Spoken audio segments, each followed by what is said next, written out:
Right now, not metaphorically, not in some abstract cosmic sense. Right now, at this exact moment, while you are sitting wherever you are sitting, there is an object 15 billion miles from Earth. 15 billion miles. You cannot picture that. Neither can I. No human brain evolved to picture that. But I want you to try, just for a second. Picture 15 billion of anything. 15 billion grains of sand. 15 billion heartbeats. 15 billion miles of dark, empty, freezing nothing. That object is out there, in that nothing. It is traveling at 38,000 miles per hour, in a direction no human being has ever gone, toward a destination no human being will ever reach. It has been moving continuously since September 5th, 1977, before most of you watching this had finished high school, and it is completely and utterly, permanently alone. On that object, we placed a gold-plated copper record. On it, we put Bach, we put Chuck Berry, we put a Navajo night chant and a pygmy girl's initiation song and the first prelude from the well-tempered clavier. We put the sound of rain falling on a lake. We put surf on a shore. We put wind through trees. We put the laughter of children playing. We put a mother kissing her child. We put whales singing in the dark of the ocean to each other. We put greetings in 55 languages, from a Bulgarian woman saying Dobro den to a human child who said simply, hello from the children of the planet Earth. We told whoever might find it, this is who we are. This is what we love. This is what we sound like when we are most ourselves. We knew no one would ever find it.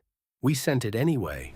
And that decision, that impossible, irrational, breathtaking decision, tells us something about what it means to be human, that no philosophy book, no theology, no TED Talk has ever quite managed to say. And today, I want to show you exactly what that something is. If you have ever poured everything you had into something, a marriage, a career, a child, a friendship, a piece of work you believed in completely, and received only silence back. If you have ever stood in front of something you built and wondered whether it will matter after you are gone. If you have ever felt the particular vertigo of realizing that the world will keep moving without you, this episode is not about a spacecraft. It is about what we do with the time we have. It is about the things we make that outlast us. It is about the love that travels farther than we intended and lands somewhere we will never see. Subscribe if you want to think harder about the things that actually matter. And then, come with me to September 5th, 1977, Cape Canaveral, Florida.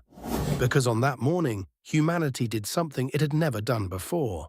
It looked at an infinite, indifferent universe, and it blinked first. The morning September, 1977. The United States is exhausted in the way that only the 1970s could exhaust a country. Vietnam is 2 years over and not over. Watergate is 3 years past and not past. The economy staggers. The cities crumble. The faith that the post-war generation placed in institutions, in government, in corporations, in the clean promise of American progress, has curdled into something nobody has a name for yet. In Star Wars has been in theaters since May. It is the highest-grossing film in history. An entire generation of young people has decided that the future is something you flee to in a darkened room, not something you build with your hands in the daylight. And in a hangar at Cape Canaveral, Florida, a spacecraft weighing 1,797 pounds, roughly the weight of a large piano, sits on top of a Titan IIIe rocket and waits. The people who built it have been awake for most of 48 hours. Some of them are 24, 25 years old. Some of them are in their 40s and have spent the last 5 years of their lives. 5 years of birthdays and anniversaries and their children's school plays and Friday nights and Sunday mornings. On this single machine. They know every wire. They know every circuit. They know every weakness. They know everything that can go wrong. Because they have spent 5 years imagining everything that can go wrong, fixing it, imagining it again. At 8:56 in the morning, the rocket ignites, and the machine they have spent 5 years building rises on a column of fire, and it is gone. I want you to sit with that for a moment. Not the technical achievement of it, the achievement comes later. I want you to sit with the human experience of it. You are 27 years old, or 33, or 41. You have given this machine everything, and now it is climbing away from you at 25,000 miles an hour, and there is a moment, a very specific moment, maybe 15 seconds after liftoff, when it clears the tower and the angle of the climb takes it out of direct view, when your hands have nothing left to hold. It is not yours anymore. You have to let it be what you built it to be. Carl Sagan, or the man who refused to accept silence as an answer. Carl Sagan was not the kind of man who encountered the silence of the universe and accepted it. Other scientists accepted it. Other scientists looked at the vast, dark, empty distances between stars and concluded that the appropriate response was to keep looking, to observe, to measure, to map, to understand, but not to speak. To speak would be presumptuous. To speak into a void that gives nothing back is, if you are a scientist, a form of irrationality. Sagan was irrational in exactly this way. And he was not irresponsible. He was one of the most rigorous minds in 20th century science. But he believed and argued with the particular intensity of a man who has spent too many nights looking at the sky that the appropriate response to cosmic silence is not more silence, it is a louder signal. He was the kind of man who, when told the message might never arrive, said, "Then we had better make it worth saying." The difference sounds small. It is not. By 1977, Sagan had already spent years thinking about what it would mean for an alien intelligence to encounter evidence of humanity. Not our weapons, not our buildings, not our governments or our flags or our wars. What would it mean for something out there, circling some other sun, to hear, really hear, the sound of a Bach fugue? To decode, and from the grooves of a gold record, the mathematics of a heartbeat. To understand from a photograph of a child's hand that somewhere in the universe, small, soft-boned creatures reach toward each other. This was not a fantasy for him, it was a design problem. The 176-year window here is the fact that makes Voyager possible and makes its timing feel like something beyond accident. Every 176 years, the outer planets of our solar system arrange themselves in a configuration that allows a spacecraft launched from Earth to visit all four of them, Jupiter, Saturn, Uranus, Neptune, using the gravity of each to slingshot toward the next, without requiring any additional fuel. The spacecraft essentially surfs from planet to planet on gravitational waves, gaining speed with each pass. In 1977, that window was open, and the next time it would open was 2153. Think about what that means. Not in technical terms, in human terms. This is not a decision that could be deferred. This is not a budget item that could be pushed to the next fiscal year, or a project that could wait for better technology or more favorable political conditions. 1977 was the year, or the year was 176 years away. The engineers who made this argument to NASA in the early 1970s were not just making a scientific case, they were making a case for urgency in the only way urgency can be made. They were pointing at the calendar and saying, "This is the moment, and the moment will not wait." Some moments are like that. Most people who have lived 45 or 50 or 60 years know this. Some windows close. What came before, and why it wasn't enough. Voyager was not humanity's first attempt to speak into the dark. In 1972 and 1973, NASA launched Pioneer 10 and Pioneer 11. Each carried a gold anodized aluminum plaque, 6 inches by 9 inches, depicting a man and a woman, a diagram of our solar system, and a pulsar map that could theoretically allow an intelligent civilization to locate Earth. It was an extraordinary gesture. It was also almost immediately controversial. The woman on the Pioneer plaque has no clearly defined genitalia, in deference to what NASA's Public Affairs Office imagined to be community standards. The man is waving, which some anthropologists pointed out is not a universal greeting. The couple is heterosexual, white, and portrayed in the style of a 1950s anatomy textbook. One journalist wrote that it looked like a suburban couple on their way to a barbecue who had somehow ended up in deep space. Sagan learned from this. Voyager's message would be different. It would be richer, stranger, more honest, more human. And precisely because it was more human, more impossible to get exactly right. The committee that assembled the Golden Record worked for months under conditions of bureaucratic chaos and creative pressure, and the particular anxiety of people who know they are building something permanent. They argued about everything. They argued about which music to include and which to leave out. They argued about which languages to represent and how. They argued about whether to include photographs of human suffering, war, poverty, disease, or only images of beauty and achievement. And they argued about what humanity was and whether any 12 people in a room in the 1970s had the right to decide. They were not wrong to argue. But they had a deadline. The window was closing. They chose. The assignment. I want you to try something. You have 90 minutes. Not a year, not a decade. 90 minutes. In that time, you have to answer the following question. What is it like to be alive on Earth? Not technically. Anyone can explain the biology of respiration or the chemistry of photosynthesis. I mean, what does it feel like? What does it sound like?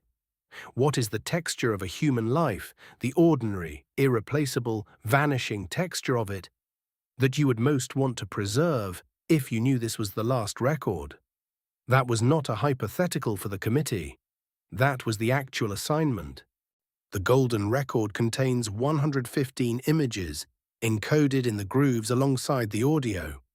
They include a human hand with the thumb and fingers spread, DNA structure, an astronaut in space, a supermarket, a Great Wall of China photograph, a nursing mother, a group of children with a globe, a man eating a sandwich, a page of the Book of Psalms in English, a man eating a sandwich.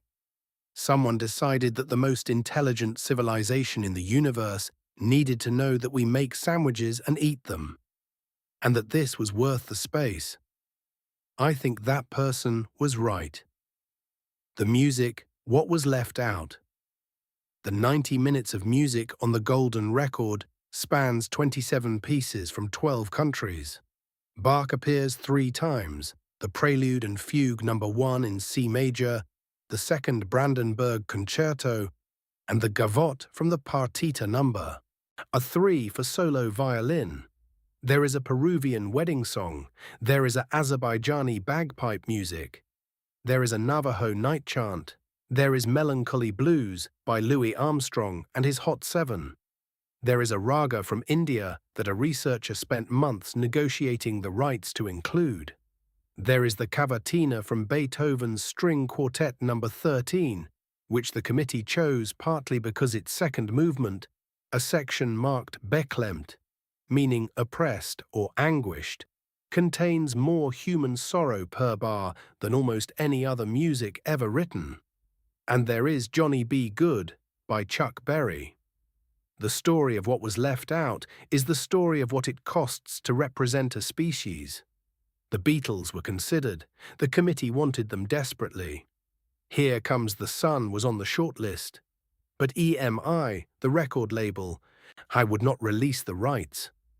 Imagine it, the most carefully curated message humanity has ever composed, intended to represent our species to the universe for the next billion years. And we could not include the Beatles because of a licensing agreement. Bob Dylan was asked, he declined. The committee debated for weeks whether to include any music that might suggest violence or suffering. Some argued for honesty, that a record containing only beauty was a lie, and that whoever found it deserved to know that we were complicated, that we hurt each other, that we struggled. Others argued that the first impression mattered, that an alien intelligence encountering human music for the first time should not arrive at Bach via a battlefield. They chose beauty. Carl Sagan later admitted he was not entirely comfortable with that choice. "We wanted to represent humanity at its best," he said, "but I'm not sure our best is the version of us that has edited out everything difficult." The Sounds of Earth. The audio section of the Golden Record opens with what the committee called The Sounds of Earth. It runs for approximately 12 minutes. It contains the surf of an ocean, mud pots, the churning, bubbling sound of geothermal springs, wind, rain on a lake, crickets and frogs, footsteps, a heart fire crackling, wild dogs, a locomotive, the first tools, the grinding of flint on rock, a tractor, a kiss, a kiss. Whoever built the Voyager record decided that the universe needed to know that human beings press their mouths together as an expression of tenderness, and that this sound, this almost silence, this barely audible thing deserved to travel 15 billion miles. I find this almost unbearably moving. I suspect you do too. Anne Druyan, the heartbeat that is still traveling here, is where the story changes. Anne Druyan was 30 years old in 1977.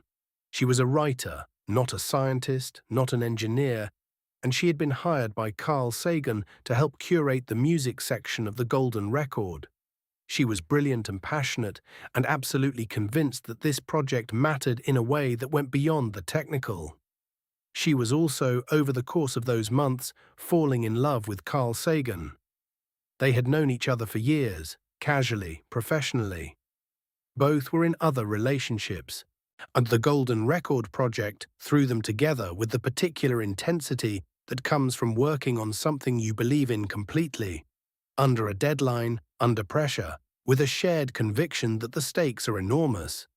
These are the conditions under which people fall in love despite themselves. In June of 1977, 3 months before the launch, they spent an evening on the phone. It was late.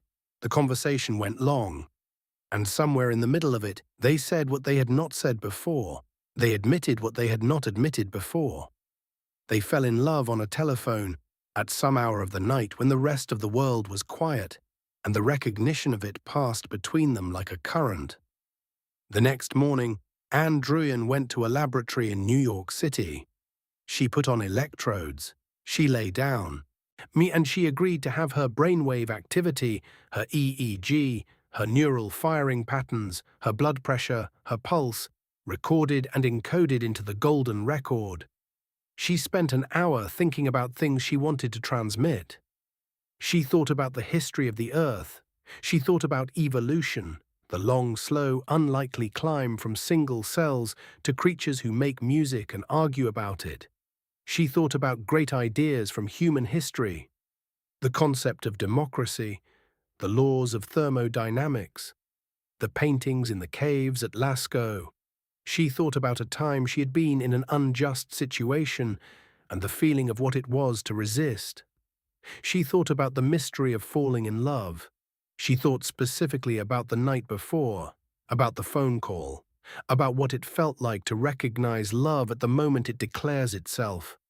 That sound, the one you heard at the very beginning of this video, is Anne Druyan's heartbeat, the racing pulse of a woman who has just hours earlier fallen in love. It is encoded on a gold-plated copper record.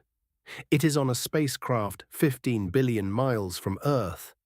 It is moving at 38,000 miles per hour through a darkness so complete that the concept of darkness barely applies. It will still be moving when our sun goes cold. It will still be moving when the Milky Way collides with Andromeda.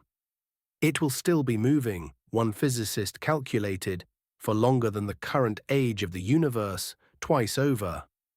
In 2017, 40 years after the launch, Anne Druyan was asked how she felt about that. "I had just fallen in love. I was thinking about the wonder of being alive, the sweep of evolution, all the people throughout history who had loved. And those thoughts and that heartbeat are now on Voyager 1. They will travel forever, long after the sun has burned out, long after the Earth is gone. Somewhere in the dark, there will be a heartbeat that was mine from a moment when I was in love. Carl is gone, but that heartbeat is still going, and I find it hard to explain what I find it. But I find it something. I find it something that I don't have a word for yet." Carl Sagan died in 1996. He never saw Voyager cross into interstellar space. He never heard the confirmation, which came in 2012, that his machine had reached the boundary of what our sun controls and had passed through it. But his voice is on the record. His words are in the grooves alongside her heartbeat. They are out there together, the voice and the heartbeat, traveling in the same direction, at the same speed, in the same dark. There is no word for what that is. I have looked. There is no word. What was left off, and what that choice means. The golden record does not contain war, famine, the Holocaust, slavery, child labor, torture, the particular crying of someone who has given up hope, the sound of a city burning. The committee chose not to include these things. They chose the version of humanity that makes music and kisses its children and watches sunsets. They chose the version of us that under the most favorable lighting might be something worth finding. Carl Sagan later said he had mixed feelings about this. Not because he thought they made the wrong choice. He thought it was probably right. But because the edit troubled him. Because he knew that the real record of humanity, the true document of what we are, would have to include the darkness alongside the light, and he was not sure that an alien intelligence, encountering our beauty without our ugliness, would be meeting us at all. But here is the thing I keep returning to. The question of what to put on the golden record is not a question for aliens. It has never been a question for aliens. Aliens were always a fiction, a useful fiction, a generative fiction, but a fiction. The real question, the one that kept the committee awake and arguing, was, when you must reduce a species to 90 minutes, what do you choose? That is a question about values. It is a question about what you believe matters most. It is a question that, if you ask it honestly, I will tell you more about who you are than any personality test, any resume, any autobiography. What would you put on your 90 minutes? Who would you be in the edit? Before the numbers, a confession. I am going to try to tell you how far Voyager has traveled. And I want to say, before I do, that I will fail. Not because I lack the information. The information is precise and available and extraordinary. But because the numbers themselves are not the problem. The problem is that no number, spoken aloud, can make 15 billion miles real to a human body. Human bodies evolved to understand distances they could walk. They evolved to understand dangers they could see and speeds they could run.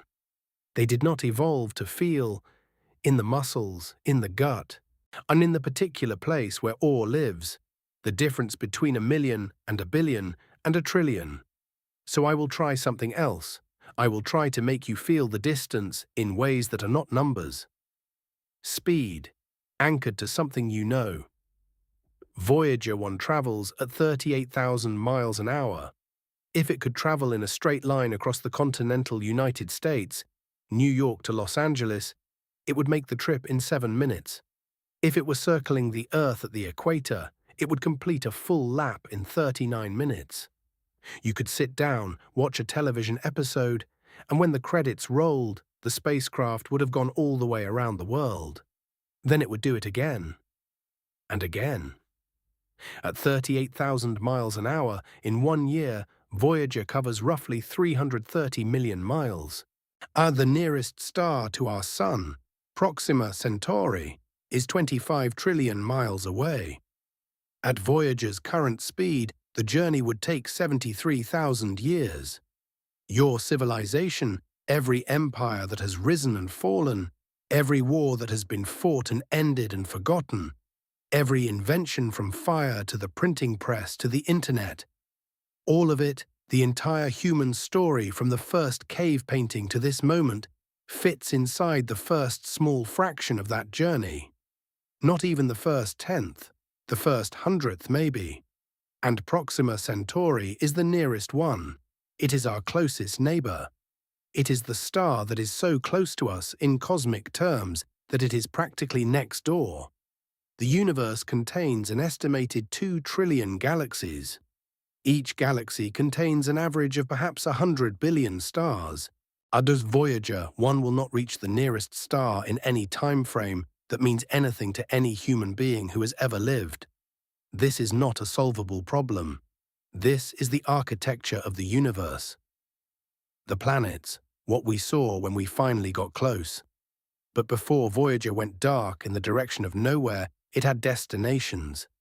It had work to do, and the work it did in the first decades of its journey rewired, permanently and completely, everything humanity thought it knew about the solar system.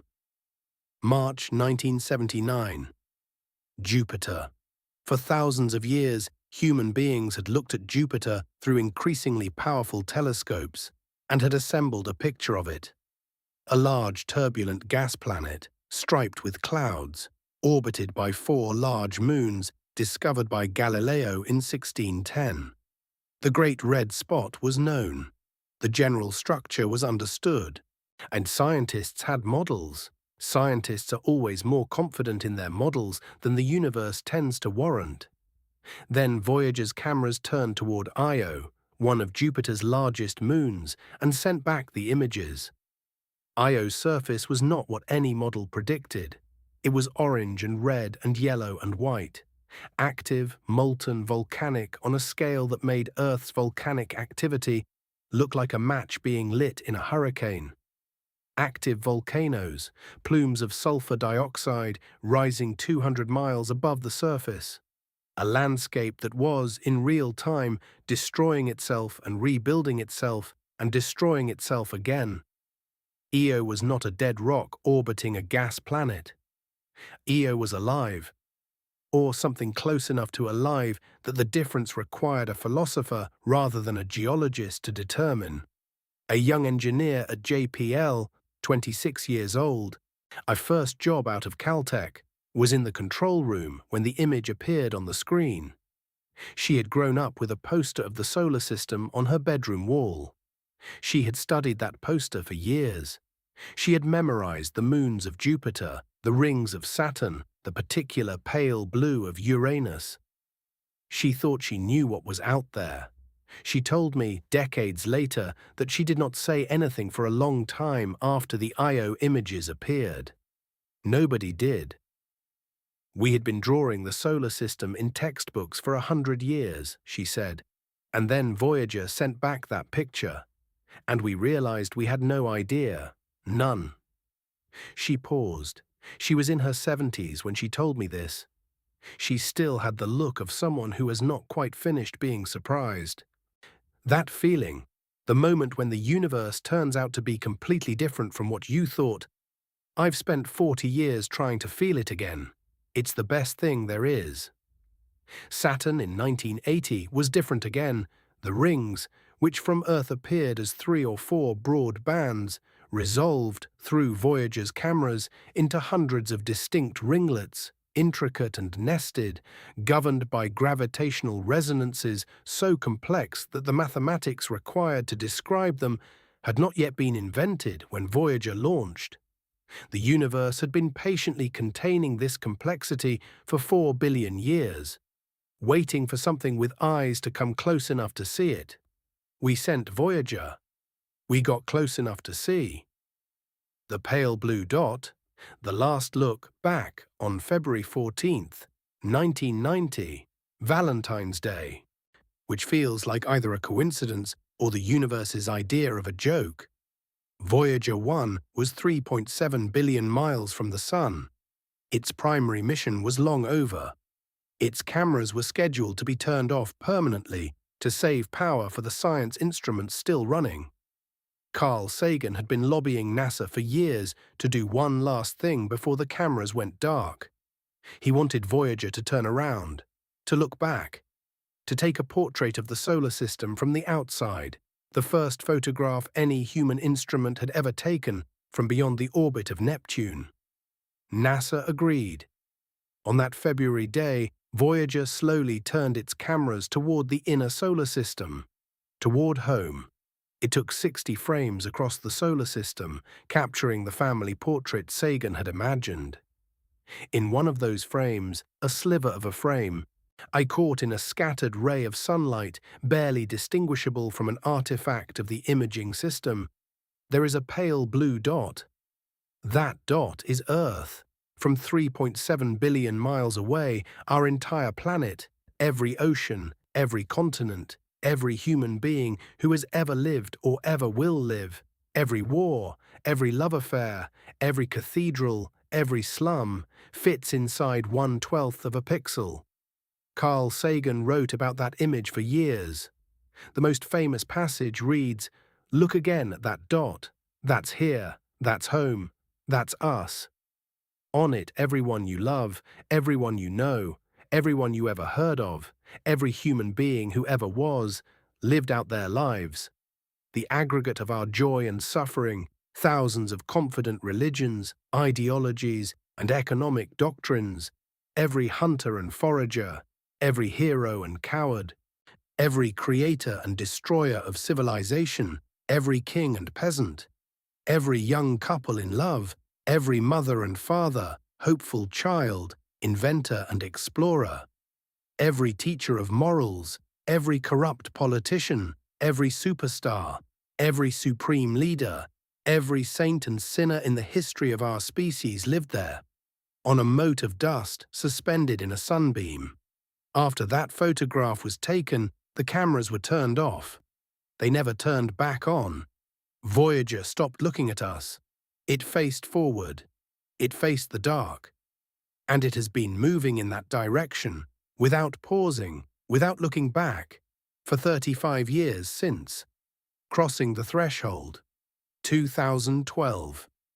In August of 2012, 35 years after the launch, the instruments aboard Voyager 1 recorded a change. The density of the particles surrounding the spacecraft, the thin, hot plasma generated by the sun's solar wind, abruptly dropped. The magnetic field orientation shifted. The cosmic ray count coming from outside the solar system spiked dramatically. Voyager 1 had crossed the heliopause, the boundary where the sun's influence ends and interstellar space begins. It was the first human-made object in history to enter the space between the stars. There is no way to make this feel as momentous as it is without resorting to metaphor. So let me try one. Imagine the sun as a vast fire at the center of an enormous bubble. The bubble, shaped by the solar wind, the constant outflow of charged particles from the sun, encompasses everything we call our solar system. All the planets, all the moons, Pluto and its neighbors, the entirety of what we have ever visited or imaged or understood as home. That bubble is called the heliosphere. And for the entire history of life on Earth, for 4 billion years of bacteria and trilobites and dinosaurs and mammals and human beings, nothing made by any of those creatures had ever crossed through the wall of that bubble, until 2012, until Voyager. It crossed into something that has no human name. Not space. Space is everywhere, not nothing. It is full of particles and fields. Something that our language has no category for, because until September 2012, no human instrument had ever been there to give us the data to build the category. We are naming the world as we go. That is what we have always done. The building that keeps listening. The Jet Propulsion Laboratory sits in the foothills of the San Gabriel Mountains above Pasadena, California. It is not a glamorous place. It has the institutional architecture of a state university built in the late 1960s. Low buildings, functional landscaping, the fluorescent light hum of serious work being done without any particular concern for aesthetics. The parking lot is full at 7 in the morning. The coffee is bad. It is also, without much competition, the most remarkable building in the world.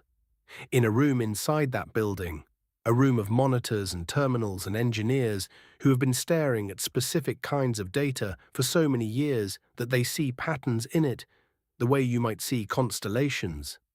A signal arrives every day. It travels at the speed of light. At the speed of light, the trip still takes more than 23 hours. So every signal that arrives at JPL from Voyager 1 is not news from this morning. It is news from yesterday. It is a dispatch from a distance so large that even light, the fastest thing the universe permits, takes nearly a full day to cross it. Think about that as a communication structure. Imagine you had a friend, or a colleague, or someone you had given years of your life to, and every message they sent you took 23 hours to arrive, and every message you sent in return took 23 hours to reach them. So the fastest possible exchange, you ask a question, they answer, takes almost 2 full days, and they cannot ask follow-up questions, and you cannot hear their voice. You receive only numbers, only data, only the output of instruments that measure things like particle density and magnetic field strength, and from these numbers you must infer the state of the thing you love. This is what the Voyager team does. Me every day. They have been doing it for 47 years. Ed Stone, the man who was surprised for 50 years. Ed Stone was appointed project scientist for Voyager in 1972, 5 years before the launch, when the program was still not guaranteed to survive the next budget cycle. He held that position for 50 years, stepping down in 2022 at the age of 86. 50 years. Consider what that means. When Ed Stone took on this project, Richard Nixon was president, and the Vietnam War was still being fought, and the personal computer did not exist. He worked on Voyager through Carter and Reagan and Bush and Clinton and Bush again, and Obama and Trump and Biden. He worked on it through 5 decades of American history that would have been unrecognizable to the man who started. He worked on it through the entirety of his professional life and into his retirement. And Voyager is still going. I want to introduce Ed Stone the way he deserves to be introduced, not by his honors, not by his title, not by his place in the history of planetary science, but by the way he thinks. Ed Stone is the kind of scientist who, when asked what Voyager has taught us about the universe, pauses for a long moment. A pause long enough that you wonder if he has forgotten the question, and then says, "It has taught us that we don't know enough to know what we don't know." He means this literally. Every time Voyager returned data from a new environment, Jupiter's magnetosphere, Saturn's rings, the outer heliosphere, interstellar space, it overturned models that scientists had considered settled, not just incomplete, not just requiring refinement, overturned. The universe kept disagreeing with the best available consensus at every scale, in every region, and Stone kept revising. Most people, after 50 years of working on anything, stop being surprised. The neurons calcify, the models harden, the capacity for genuine revision, the kind that makes you rethink not just the data, but the question, atrophies with age. Ed Stone never stopped being surprised. That, more than any technical achievement, is what I find remarkable about him. The engineers whose names you will never know. I want to tell you about the people who are not famous. In 2023, Voyager 1 began sending back corrupted data. The signals were arriving, which meant the spacecraft was still transmitting, still functioning at a basic level. But the data itself was garbled, unreadable. random-looking strings of numbers that corresponded to no instrument reading any engineer recognized. The team at JPL, most of them not yet born when Voyager launched, working from documentation written by people who are now old or dead, using software languages that modern computers cannot natively run. Reverse, engineering hardware that was designed before microprocessors existed, spent months diagnosing the problem. They could not simply reboot the spacecraft. Every command sent took 23 hours to arrive. Every diagnostic result took 23 hours to return. An exchange that on a local machine would take milliseconds took 2 days. A sequence of tests that might take a software engineer an afternoon to run took across this distance the better part of a month. They found the problem. A single chip in the flight data system, a chip that had been manufactured in the early 1970s, before the invention of most of the tools that engineers currently use to diagnose chip failures, had developed a fault. The solution required sending a software patch to a spacecraft 15 billion miles away, written in a programming language that almost no one on Earth still knows, to be executed on a computer that has less processing power than the watch on your wrist. They fixed it. In April of 2024, Voyager 1 began returning coherent science data again. There is a woman at JPL, I will not use her name because she asked me not to, who joined the Voyager team in 1978, 1 year after the launch. She worked on the mission for 30 years. She retired in 2008, but she still comes in sometimes, when something interesting is happening. She was there in 2012 when Voyager crossed the heliopause. She was there in 2023 when the data went corrupt, and again in 2024 when it came back. There are things I know about this spacecraft, she told me, that are not written down anywhere. Things I learned from people who learned them from the people who built it. I know the way certain instrument outputs look when something is about to go wrong, not because I read it in a manual, but because I've been watching these signals for 40 years, and you develop a feel for it. The way a doctor develops a feel for a patient. You just know. She is 71 years old. When Voyager finally goes silent, when the power systems can no longer generate enough electricity to transmit a signal strong enough for deep space network antennas to detect, she will be among the last people on Earth who understood it from the inside. I think about that, she said. I try not to, but I do.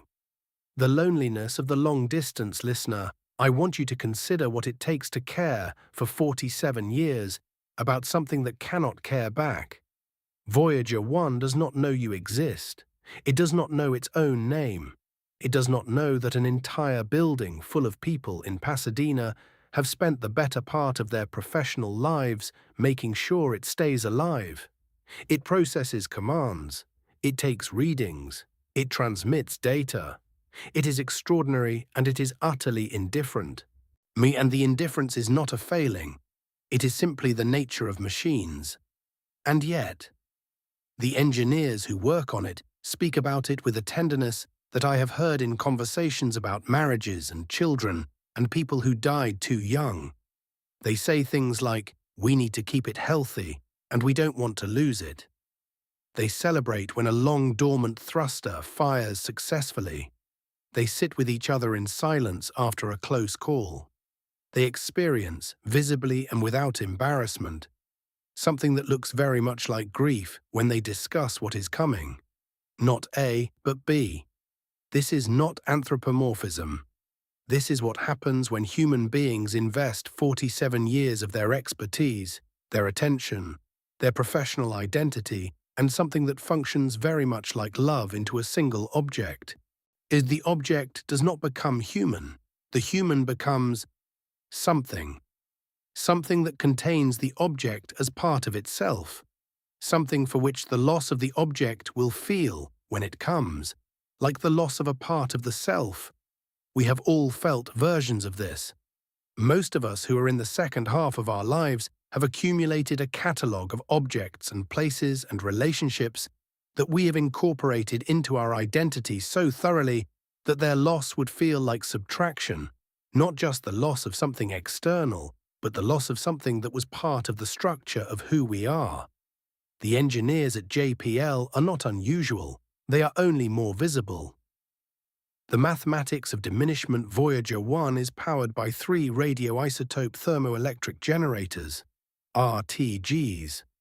They run on the heat produced by the radioactive decay of plutonium-238, converting that heat into electricity through an array of thermocouples. When the spacecraft launched in 1977, the 3 RTGs combined to produce approximately 470 watts. The half-life of plutonium-238 is 87.7 years. Every year, the power output decreases. Every year, there is a little less of everything. By 2025, the RTGs produce approximately 249 watts, enough to power 2 LED bulbs. The most advanced scientific machine humanity had ever built, traveling through interstellar space for the first time in history, sending back data that overturns our understanding of the universe, running on the equivalent of 2 LED bulbs. The spacecraft is not breaking down, it is not failing, it has no mechanical failures. Its engineering, even after 47 years in the most hostile environment imaginable, remains sound in all the ways that matter. It is simply running out, the way a body runs out, not dramatically, not all at once, quietly, gradually, with fewer lights on inside every year. I want to be precise about what this means, because the precision is important. Voyager 1 will not stop. When the power finally drops below the threshold needed to operate any science instrument, the spacecraft will continue to travel. It will continue at 38,000 miles an hour through interstellar space. In 5 billion years, when the Sun expands into a red giant and the Earth is consumed, Voyager will still be traveling. In 10 billion years, when the universe is twice its current age, Voyager will still be traveling. Nothing will stop it. There is nothing out there to stop it, but we will no longer hear it. Triage, the decisions we did not want to make. As the power decreases, the team at JPL must make decisions about what to keep running and what to turn off. The spacecraft cannot power all of its systems simultaneously. The choice, which instruments live, which instruments die, falls to human beings who have spent decades learning to listen to each of these instruments and who understand better than anyone else on Earth what each of them contributes. They turned off the heater on the cosmic ray subsystem. It died. They turned off the ultraviolet spectrometer. It died. They turned off the plasma wave subsystem heater. It died. Each one, a set of eyes, a pair of ears, a channel through which the universe was speaking, and we were listening. Extinguished, a one by one to keep the others alive a little longer. This is called triage. Doctors do it too. The instruments currently still operating on Voyager 1 measure the magnetic field of interstellar space, the charge and energy of cosmic rays, and the density of plasma in the region between the stars. These are the instruments the team judged most essential, the ones measuring things we can measure nowhere else, because nowhere else have we ever been. By 2025, engineers estimate that 1 or 2 of the remaining instruments may have to be turned off as well. By the end of this decade, the power may be insufficient to maintain communications. There will be a last signal. We do not know when it will come. We will not know when it arrives that it is the last one. It will simply be the last signal that came. And then, silence. Not because Voyager stopped, because we can no longer hear it. The people who will not be there to hear the last signal. Carl Sagan did not get to see any of this. He died on December 20th, 1996, from complications of myelodysplasia. He was 62 years old. Voyager 1, at the time of his death, was 7 billion miles from Earth in the outer reaches of the heliosphere. still inside the solar system, still a decade and a half away from the crossing into interstellar space that he had spent 20 years anticipating. He knew it was coming. He had calculated it. He had written about it. He had, in the last years of his life, spent considerable time imagining the moment when his machine would cross the boundary between what the sun controls and what the stars control. He knew he would not live to see it. He died knowing this. I do not know how to hold that. I have tried for a long time to find the right frame for it. The man who designed the message, who argued for the mission, who persuaded a government agency to spend money on a gold record that would travel to nowhere detectable. That man did not get to see what the machine became. He did not get to know that it worked completely, beyond every expectation. He did not get to stand in that room in 2012 and watch the numbers change and know that something he built had done something that nothing in human history had ever done. He died at 62. Voyager kept going. Ed Stone in 2022 stepped down from his position as project scientist at 86. He had been with Voyager for 50 years. He is still alive as of this writing. But the mission that defined his professional life is in its final years. The woman I mentioned earlier, the one who has been listening to Voyager's signals for 47 years, will outlive the mission if her health holds. She will be there or nearby when the last signal comes. She has thought about this. She does not talk about it easily, but she has thought about it. Imagine building something that will outlive the sun itself. Imagine giving it everything you have. Your youth, your expertise, your sleepless nights, your marriages and the children you missed things for and the vacations you did not take. And knowing that the last sound it makes will happen in a room that you will no longer be in. Not because you failed, because you succeeded so completely that it kept going past the edge of your life. What do you do with that? I am asking genuinely. I do not know the answer. The heartbeat, again, this time with full weight. In 2017, Anne Druyan gave an interview in which she was asked about Voyager, about Carl, about the record that is now so far from Earth that the light from it takes more than a day to reach us. She said, "Carl is gone. Voyager is still going. He never got to see it cross into interstellar space. He died in 1996. But somewhere out there, traveling at 38,000 miles an hour, is a recording of my heartbeat from the night I fell in love with him. And that will be there long after I'm gone too. Long after everything we knew is gone. I find that..." She stopped. I find it hard to explain what I find it, but I find it comforting in a way I cannot fully explain. It feels like it matters. And the fact that it is out there, the fact that it is still going, it feels like it matters in a way that does not depend on anyone ever finding it. It just matters. Hold no narration. Let the silence run for 3 full seconds. Not A, but B. Voyager is not dying. Voyager is completing. There is a difference, and the difference is not semantic. Dying implies that the purpose has been frustrated, that what the thing was meant to do will not be done. Completing implies that the purpose has been fulfilled, and that the process of fulfillment takes longer than any individual life. Voyager will complete, is completing right now at this moment, over a timeline that makes the word lifetime sound like a rounding error. The engineers who built it lived lifetimes inside its mission. The mission absorbed their careers, their best ideas, their most careful attention. And the mission continues. And that continuation is not separate from their contribution. It is the proof of it. Every year Voyager travels is a year that their work holds. Every signal that arrives is a demonstration that they built something true. There is a kind of immortality in this.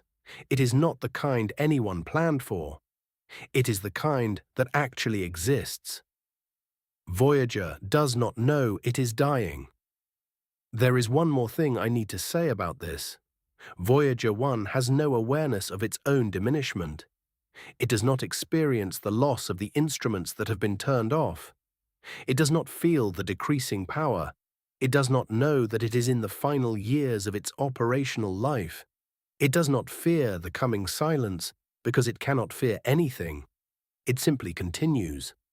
At 38,000 miles an hour, in the dark, carrying its gold record and its heartbeat, and its photographs of the outer planets, and its last measurements of interstellar space, it continues. Without nostalgia, without dread, without the particular ache that comes from knowing that something is ending. I have sat with the question of whether that makes this better or worse. I do not have a settled answer. But I think that what the machine lacks is exactly what makes the people who built it human. The capacity to know that things end. The capacity to feel that knowledge in the body as weight. The capacity to build something anyway, and send it anyway, and care about it anyway, knowing the whole time that the caring will outlast the object of the caring, that the love will exceed its target, that the reach will exceed the grasp permanently by design. This is not a flaw in human beings. This is the thing that makes us who we are. The universe did not answer, and never intended. To the golden record has been traveling for 47 years. It has traveled approximately 15 billion miles. It is the farthest human artifact in the history of our species. No one has found it.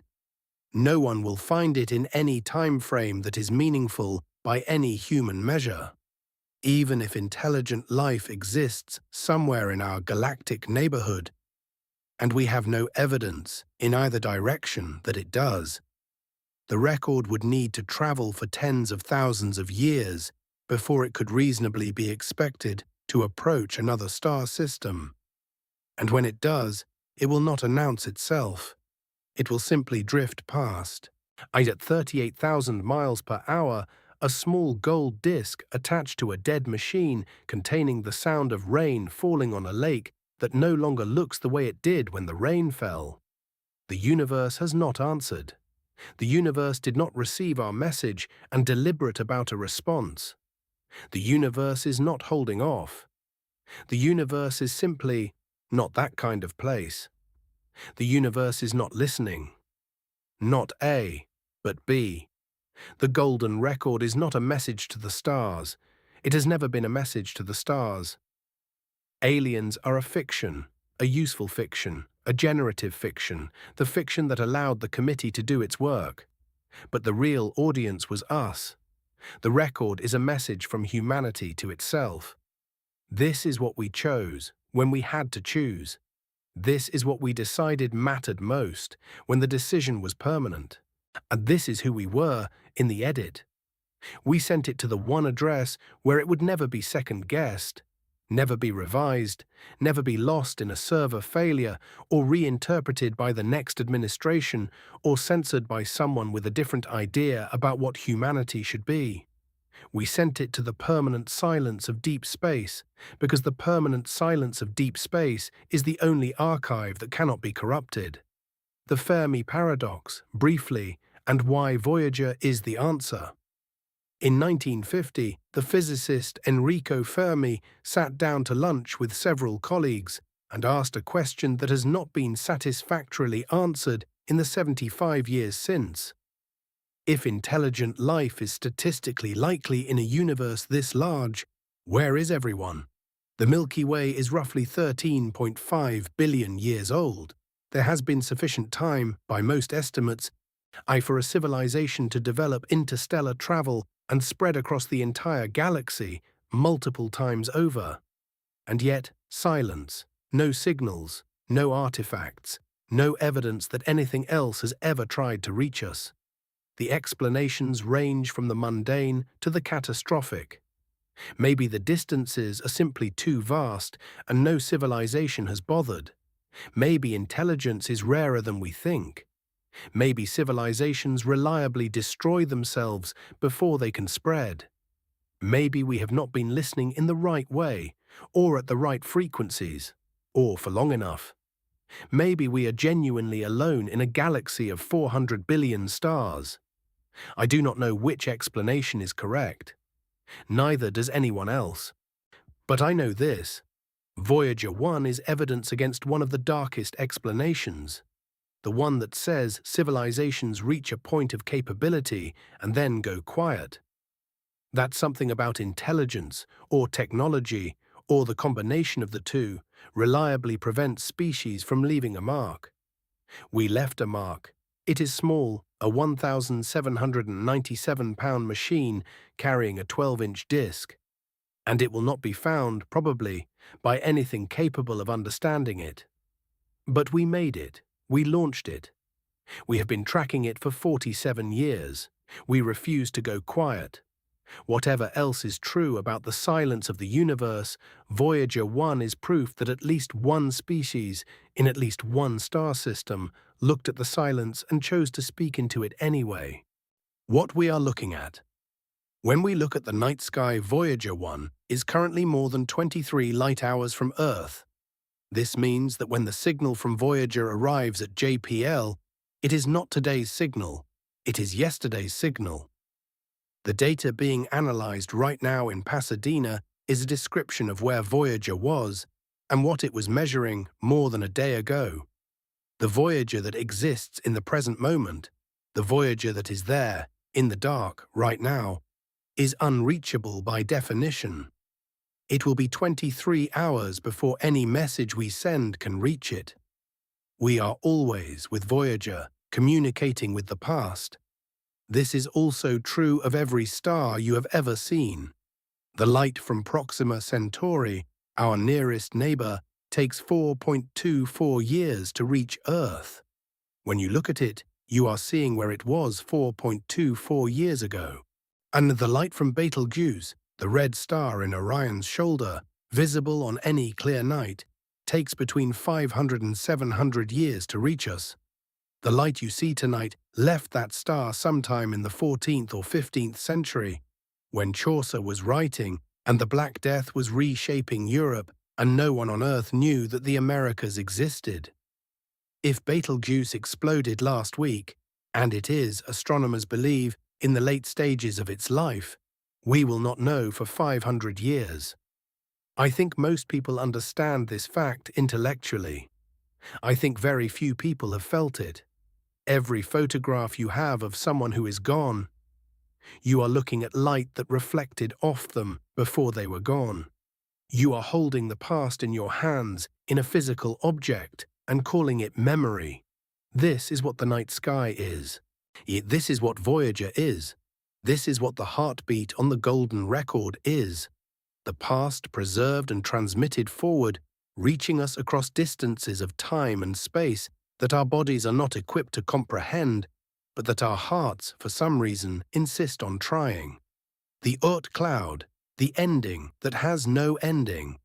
In approximately 300 years, roughly the same span of time that separates us from the American Revolution, Voyager 1 will reach the inner edge of the Oort cloud, the vast, diffuse, spherical shell of icy bodies that surrounds our solar system at distances between 2,000 and 100,000 astronomical units from the Sun. It will take Voyager approximately 30,000 years to pass through the Oort cloud.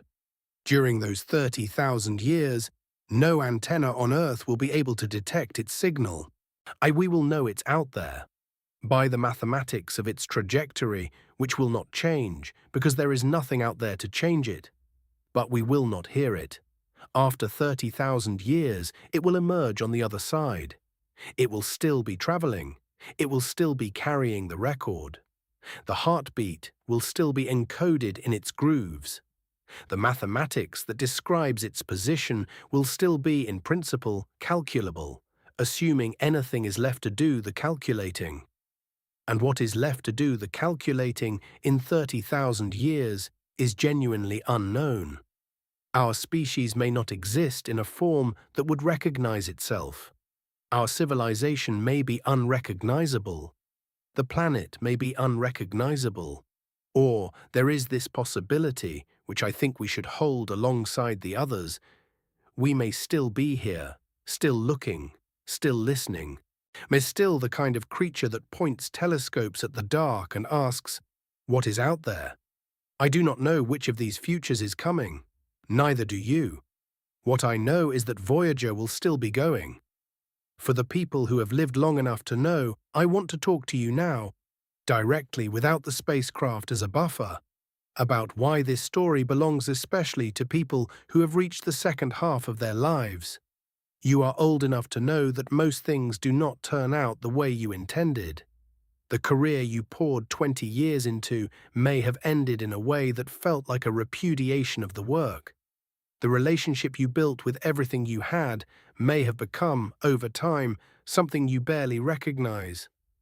The children you raised are living lives that sometimes feel entirely foreign to the person who raised them, and the body you trusted has started to surprise you in ways that are not welcome. You are old enough to know the specific ache of effort that goes unacknowledged, not just unrewarded. There are professional categories for that. I mean the deeper unrewardedness, the love that you gave completely and that was received incompletely. The work you did that mattered to no one who saw it. The years you spent on something that turned out to matter less than you hoped. You know this. You have your own version of this. And still, you kept going. You kept building. You kept showing up and trying and loving things that could not reliably love you back. I want to suggest to you that this is not failure. I want to suggest to you that this is not the story of a life that did not live up to its potential. And I want to suggest to you that what you have been doing your whole life, without calling it anything, without receiving a certificate for it, without even fully understanding it yourself, is exactly what the people at JPL were doing, exactly what Carl Sagan was doing, exactly what Anne Druyan was doing when she lay down with electrodes on her head and thought about the night before, and let a machine record her pulse. You have been reaching for things you cannot hold. You have been investing in outcomes you cannot control. You have been pouring yourself into a project, whatever the project was, whose results will unfold over a timeline longer than your life. That is not futility. That is the only way anything that lasts ever gets built. Voyager as mirror. Not A, but B. Voyager 1 is not an achievement. It is a reflection. When we look at it, when we trace its trajectory from Cape Canaveral to the heliopause to the interstellar medium, when we listen to the heartbeat encoded in its grooves, when we think about the engineers who have spent their professional lives in conversation with something that cannot hear them, we are not admiring a triumph of engineering. We are recognizing ourselves. We are recognizing the human compulsion, unreasonable, unkillable, definitional, to make something that will outlast us and send it towards something we will never reach and attach to it the best of what we love, in the hope that the universe, or something in the universe, or someone in the universe, will understand that we were here and that we tried. This compulsion has no rational basis. There is no survival advantage to writing a symphony. There is no genetic benefit to spending 5 years building a spacecraft that will travel to nowhere useful at human speeds. There is no evolutionary logic to carving your child's name into a tree so that long after the tree is gone, there will be some trace, some record, some evidence that this particular human being existed and was loved. We do it anyway. We do it constantly. We do it in our art and our children and our letters and our gravestones and our buildings and our satellites and our gold records and our heartbeats, encoded in grooves and launched into the dark. We cannot stop doing it. It is the most human thing we do. We sent music because we believe music matters, even when no one is listening. We sent the sound of rain because we believe beauty is worth preserving, even in a vacuum. And we sent the brainwaves of a scientist because we believe that thought itself, the act of wondering, the act of reaching for an idea just beyond the grasp, deserves to be permanent. We sent Anne Druyan's heartbeat because we believe that love, even a single moment of love, even the racing pulse of a woman who has just recognized something she will spend the rest of her life being grateful for, deserves to travel farther than any body can go. We sent Voyager not because we thought it would succeed in any of the ways that success usually means. We sent it because we could not bear to say nothing. That is the thing we never say out loud. Not because we are ashamed of it, because it sounds, when you say it, too large, too naked, too much like an admission that we are frightened of disappearing without a word. We are. And we always have been. Every civilization that has ever existed has found its own way to say, I was here. I existed. The world was here, and I was in it, and I experienced things, and they mattered. The cave paintings at Lascaux, the pyramids, the cathedrals, the poems, the children, the gold records, different shapes, same sentence, I was here. Voyager 1 is the farthest that sentence has ever traveled. Voyager 1 is, at this moment, moving through a darkness that has no name in any human language. No star is close enough to light its way. No planet casts a shadow on its hull. The temperature of the space it travels through is approximately negative 459 degrees Fahrenheit, 3 degrees above absolute zero, the coldest temperature the universe permits. It travels in a cold so complete, a silence so total, that the concepts of cold and silence themselves become inadequate. There is no vocabulary for what it is out there. We have never been out there. We have only sent this one machine, this one piano-sized, 1,797-pound object, and listened to what it tells us. On the side of that machine, fixed with gold-coated aluminum brackets, is a 12-inch copper disc. On it, the sound of surf on an ocean shore, the cry of a newborn entering a world that does not know it is coming, the laughter of children who do not yet know that laughter is not automatic, that it has to be earned and re-earned, that it can be lost.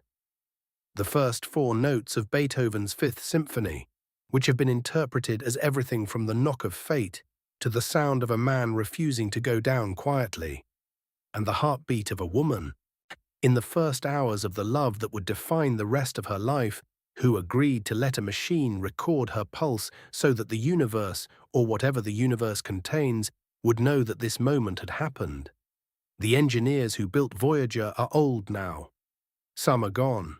The machine they made will outlast them by a span of time so large that the phrase outlast them is inadequate. It will outlast them the way the Himalayas outlast a summer. It will continue traveling through the dark of interstellar space long after the sun has used up the last of its hydrogen and expanded and consumed the inner planets, and slowly, over billions of years, contracted into a white dwarf, and then a black dwarf, and then nothing. Nothing where our sun was, nothing where the Earth was, nothing where we were, and Voyager will still be traveling. Or we did not build it because we expected to be found. The people who built it were scientists. They knew the mathematics. They knew that the odds of any intelligence ever intercepting it were effectively zero on any human timescale. They built it because the alternative was to say nothing, to look at the universe, all of it, the impossible, indifferent, magnificent vastness of it, and simply proceed. Simply live and die on our small rock without ever attempting to make ourselves known, without ever opening our mouths and saying, we exist. We are not the most intelligent species that will ever exist in this universe. We are not the most enduring, or the most technologically advanced, or the last. By virtually any cosmic measure, we are small, local, brief, specific to a single planet, in a single solar system, in a single galaxy, among 2 trillion. But we are the ones who could not stay silent. Every civilization that has ever faced the silence of the universe has made a choice, to make noise anyway, or to go quietly into the dark. We chose noise. We chose music and mathematics and the photograph of a child's hand and the greeting of a Bulgarian woman, and the song that made teenagers cry in the back of cars in 1958, and the laughter of children who would grow up to forget they had laughed like that. We chose, with particular stubbornness, to include a heartbeat. This was not a decision made by governments or committees or the institutional logic of a space agency. Those organizations funded it, approved it, made it technically possible, but the decision itself, the decision to reach, to speak, to refuse the silence, was made by human beings who simply could not bring themselves to leave without saying something. Every one of us makes this decision, constantly, every day. Every time you tell someone you love them, knowing you cannot guarantee the outcome. Every time you begin something you will not live to finish. Every time you invest in a person, or a place, or a project whose future you cannot control. Every time you choose, in the face of every rational argument for keeping quiet, to say, "I am here. This matters. I was here." Voyager doesn't carry a message to the stars. It carries our refusal, our ancient, bone-deep refusal, to disappear in silence. We are not the most intelligent creatures that will ever exist. We are not the bravest, and you're the most enduring or the last. But we are the ones who looked at an infinite, indifferent universe and said, "Wait, before you go. Let me tell you about the rain,